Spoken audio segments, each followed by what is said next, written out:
Qardaşlığın faydalarından biri də odur ki, necə elm əhli buyurur, mömin öz qardaşını görəndə və ya qardaşlarını görəndə, onlarla bir əməl üzərində cəm olanda, elm məclisində, zikir məclisində, xeyir işlərdə cəm olanda, onların elmindən, ədəbindən, əxlaqından, imanından təsirlənir.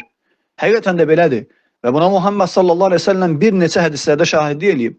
Buyurur ki, Rasul sallallahu aleyhi ve sellem, "Əl-mər'u alə dini xalili." Kişi öz dostunun dinindədir. "Fəlyanzur əhədukum mən yuxalil." Sizdən hər biriniz baxsın kiminlə yollaşlıq eləyir.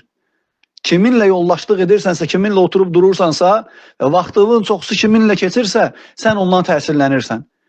Və müminin təsirlənəcəyi qardaşları olmalıdır. Ədəbi, əxlaqı, elmi, imanı təsir almalısan qardaşlarından. Əbu Süleyman Əd-Daran rahimehullah buyurur ki, mən İraqda qardaşlarımın üzünə baxanda və qardaşlarımdan birinin üzünə baxanda ona baxdığıma görə bir ay salih əməl eləyirdim.